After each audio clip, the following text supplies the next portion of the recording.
जय हिंद दोस्तों। आज 11 का मैं सेकेंड पोएम पढ़ाने जा रहा हूँ जिसका नाम है द लेबरनम टॉप। ये ब्रिटिश राइटर टेड ह्यूक्स के द्वारा लिखा गया है। अब टाइटल पर यदि आप गौर करते हैं द लेबरनम टॉप, तो the laburnum is the name of a tree. Laburnum एक ट्री का, पेड़ का नाम है। हिंदी में इसको अमलतास कहते हैं। शायद हम बहुत कम ही लोग इस पेड़ से परिचित हैं, चूँकि ये कोल्ड रीजन का है पेड़, इंग्लैंड में पाया जाता है। यहाँ पे द लेबरनम टॉप को यदि हम कंपेयर करें एक वैसे हाउस से जो कि एम्प्टी रहता है, खाली रहता है, तो कोई भी घर खाली रहेगा तो दुखी या उदास रहेगा। घर का निर्माण चार दीवार और छत से नहीं होता है, बल्कि उसमें रहने वाले लोगों से होता है। जिस प्रकार के लोग जिन घरों में रहते हैं उसकी आइडेंटिटी उसी प्रकार की होती है। यहाँ पे मुख्य कैरेक्टर दो है, एक लेबरनम टॉप है, एक पेड़ है लेबरनम का, और दूसरा गोल्डफिंच एक बर्ड है। अब देखिए दोनों के बीच क्या सामंजस्य है, क्या तालमेल है। इसको एग्जामिनेशन पॉइंट ऑफ व्यू से देखेंगे। खास करके कल 11 का एग्जाम है 27 फरवरी को। इसको एक बार आप देख के चले जाएंगे तो ज़्यादा एडवांटेज होगा। पोएट लिखता है the laburnum top is silent quite still. Laburnum top किस अवस्था में है? साइलेंट है, खामोश है, चुप है, स्टिल है, शांत है। इन the afternoon yellow September sunlight, और टाइम क्या दिखा रहा है? तो आफ्टरनून का टाइम है, और मंथ कौन सा है? तो सितंबर है।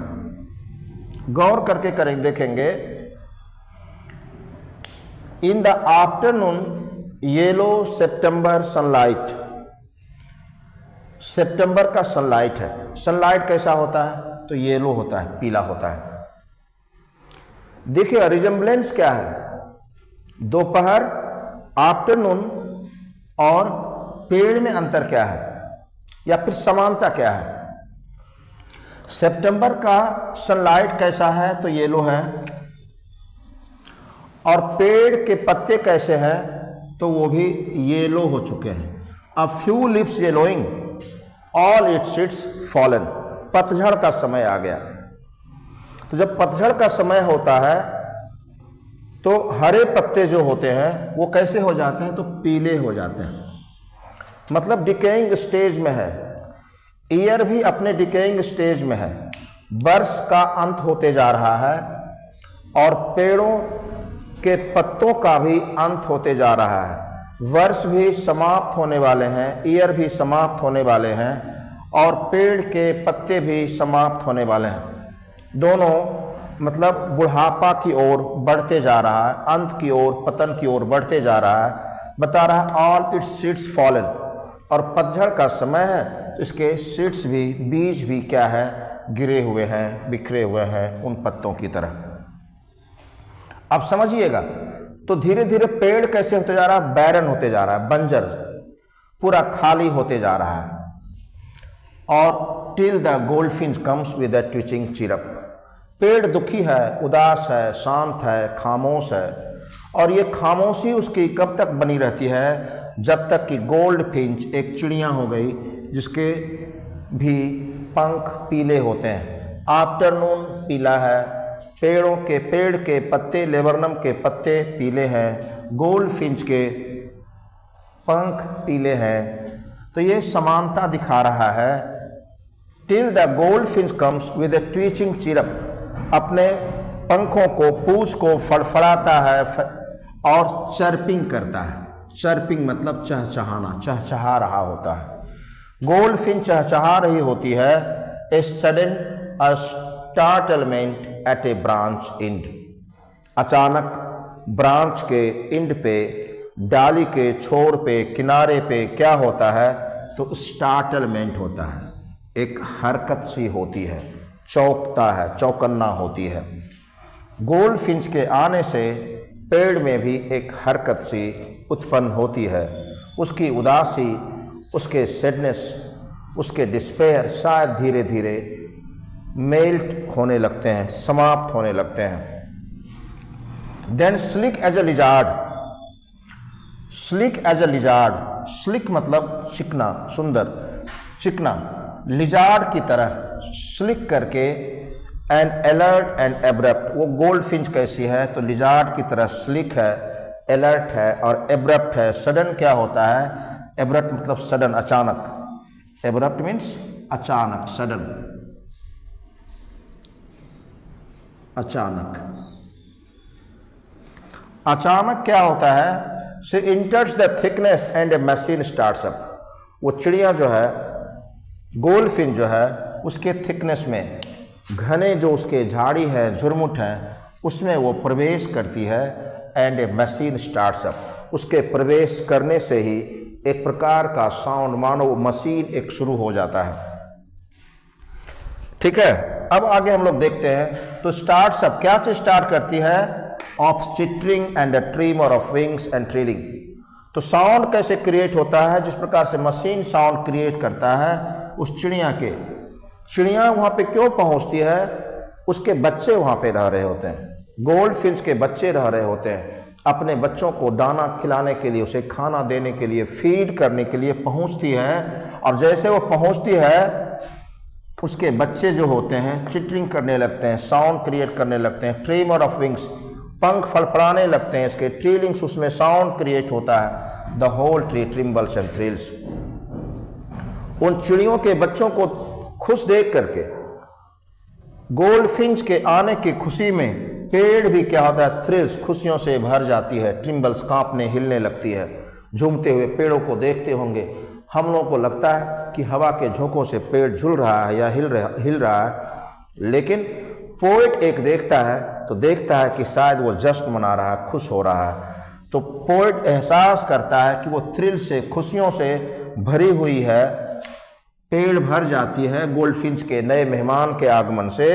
It is the engine of her family. और गोल्डफिंच जो है अपने परिवार का इंजन है, मतलब वही अपने परिवार के बोझ को, दायित्व को खींच रही है। जिस प्रकार से कोई पेरेंट्स अपने परिवार के दायित्व को खींचते हैं, चलाते हैं, रिस्पॉन्सिबिलिटी को ढोते हैं, वो क्या हो गए? तो उसके इंजन हो गए। सी स्टॉक्स इट फुल, और वो मानो इंजन को इस प्रकार से भर देते हैं फ्यूल से ताकि वो खींच सके। Then floods out to a branch end, फिर उड़ करके गोल्डफिंच ब्रांच के एक इंड पे, छोर पे, किनारे पे चली जाती है। शोइंग हर बर्ड फेस आइडेंटिटी मास्क, और जो झुरमुट में जो कवर्ड फेस होते हैं अपने आइडेंटिटी मास्क को उतारती है और वो मतलब सामूहिक करती है, सार्वजनिक करती है, मतलब वो दिखाती है।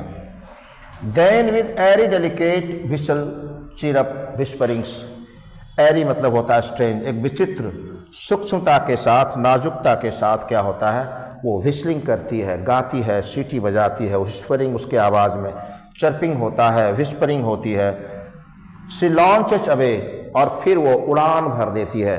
कहाँ पे उड़ान भर देती है? Towards the infinite. इनफाइनाइट मतलब यहाँ पे हो गया स्काई, स्काई की ओर उड़ान भर देती है।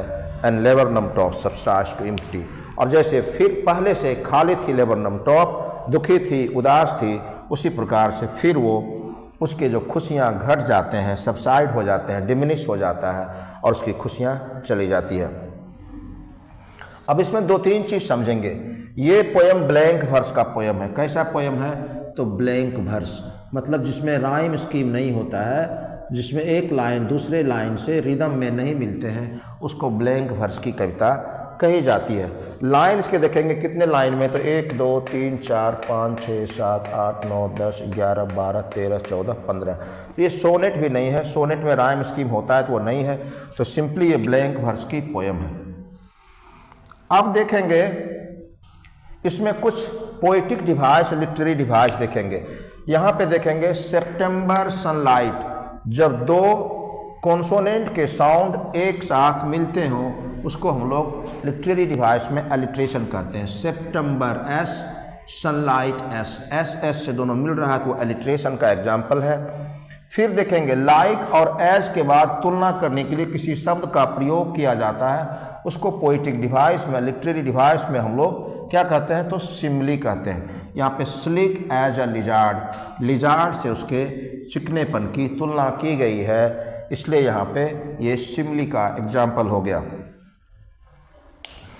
और किसी के क्वालिटी को दो गुणों की तुलना की जाती है जो कि वो एक दूसरे से अलग थलग होता है क्वालिटी में, लेकिन फिर उससे कंपेयर किया जाता है, उसको मेटाफर कहते हैं। She enters the thickness and a machine starts up, thickness में वो इन करती है, उसके मशीन स्टार्टअप हो जाते हैं। तो चिड़िया का मशीन क्या होगा, तो जिस प्रकार से मशीन के साउंड होते हैं स्टार्ट होने के बाद, चिड़िया भी जब चहचहाती है तो उसके उस प्रकार के साउंड होते हैं, इसको हम लोग मेटाफर कहेंगे। और पेड़ एक तरह से निर्जीव है, वो इंसानों की तरह नहीं है, लेकिन वो थ्रिल्स, खुशियों से भर जाती है, इसलिए उसको पर्सोनिफिकेशन कहते हैं। जब किसी निर्जीव चीज़ों की तुलना या किसी निर्जीव में मानव के गुणों को दिखाया जाए, उसको पर्सोनिफिकेशन कहा जाता है। तो the whole tree trembles and thrills, ये पर्सोनिफिकेशन का एग्जाम्पल है। लेकिन दो शब्द फिर एक साथ देखते हैं, ट्री और ट्रिम्बल्स, दोनों टी से कॉन्सोनेंट्स साउंड से, कॉन्सोनेंट से स्टार्ट हो रहा, कॉन्सोनेंट लेटर से, ये भी यहाँ पे अलिट्रेशन का एग्जाम्पल, ये दोनों वर्ड ट्री ट्रिम्बल्स हो गया। It is the engine of our family. अब फैमिली का इंजन कौन है, इंजन से तुलना किसको किया जा रहा है, तो गोल्ड फिंच को तुलना किया जा रहा है इंजन से, इसीलिए ये इट का तुलना इंजन से किया जा रहा है, ये मेटाफर का एग्जाम्पल हो गया। She stokes it full. और फिर आगे देखेंगे, showing her bird face identity mask, किसी एडवर्बियल या एडवर्ब फ्रेज को नाउन में शिफ्ट किया जाए, उसको हम लोग ट्रांसफर एपिथेट कहते हैं। यहाँ पे हर बार्ड फेस, यहाँ पे बार्ड वर्ड का यूज़ किया गया है, बार्ड फेस आइडेंटिटी मास्क, ये एडजेक्टिव के सॉरी एडवर्ब के रूप में काम कर रहा है, लेकिन नाउन के साथ यूज़ किया गया है, इसीलिए ये ट्रांसफर एपिथेट का एग्जाम्पल हो जाएगा। एरी मतलब हो गया स्ट्रेंज, विचित्र, और सबसाइड मतलब हो गया डिमिनिश। तो कल एग्ज़ाम है आपका 11 के इंग्लिश का, जैक बोर्ड का, आप इसको अच्छी तरह से देख के जाइए ताकि इससे रिलेटेड कोई भी क्वेश्चन हो तो आप जवाब दे पाइए। मुख्य रूप से जानेंगे, 2-3 चीज़ बताए थे आपको मोटा मोटी। टाइम आफ्टरनून का है, मंथ सितंबर है, पत्ते का, चिड़िया का, और दोपहर का रंग पीला है, तो यहाँ पे येलो शब्द का यूज़ किया गया, येलो कलर का यूज़ किया गया है। मोटा मोटी आप समझ लेंगे सिनॉप्सिस। ये ब्लैंक वर्स की कविता है, लेबरनम टॉप, ठीक है, तो इसको भी ध्यान में आपको रखना है। इन सारे चीज़ों को ध्यान में रखिए, अच्छा से देखिए। और इसके पहले कंप्लीट वीडियो, फुल वीडियो मैंने 11 के एग्जामिनेशन पॉइंट ऑफ व्यू से बनाया है, उसको जो अभी तक नहीं देखे हैं उसको डिटेल में देख लीजिए ताकि एग्जामिनेशन में आपका मार्क्स छूटे नहीं, क्वेश्चन छूटे नहीं। जो नए हैं मेरे चैनल पे इसको सब्सक्राइब करिए, जो पुराने हैं इसको अधिक से अधिक शेयर करके अधिक लोगों तक पहुंचाने की कोशिश करिए। और मेरा वीडियो अच्छा लगता है तो लाइक तो निश्चित रूप से करें। Thank you.